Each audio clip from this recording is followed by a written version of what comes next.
পড়ে গেল ভাদ্র মাস, সবাই তো তালের বড়া বানিয়ে ঠাকুরকে, তালের ঘি তালের বড়া বানিয়ে ঠাকুরকে দিচ্ছে। তো প্রথম তালের বড়া সবাই সবার বাড়ি বাড়ি দেখি তালের বড়া ঠাকুরকে দেয়। আমাদেরও 2-3 দিন থেকে আনছে ওর বাবা, মনের বাবা।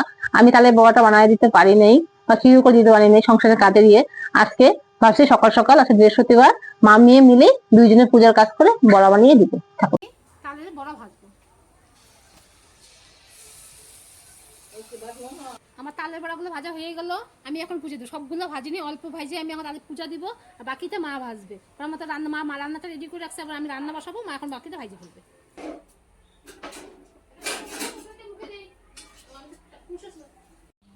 তালের বড়া করে ঠাকুরকে দিলাম, ঠাকুরের পুজো দেওয়া হয়েছে। এখন দেখি বড়াটা কেমন হয়েছে। এই যে এখন খেয়ে দেবো কেমন হয়েছে খেতে। ঠাকুর তো আর বলবো না কেমন হয়েছে খেয়ে, আমি এখন খেয়ে দেখবো কেমন হয়েছে। দারুণ খেতে হয়েছে।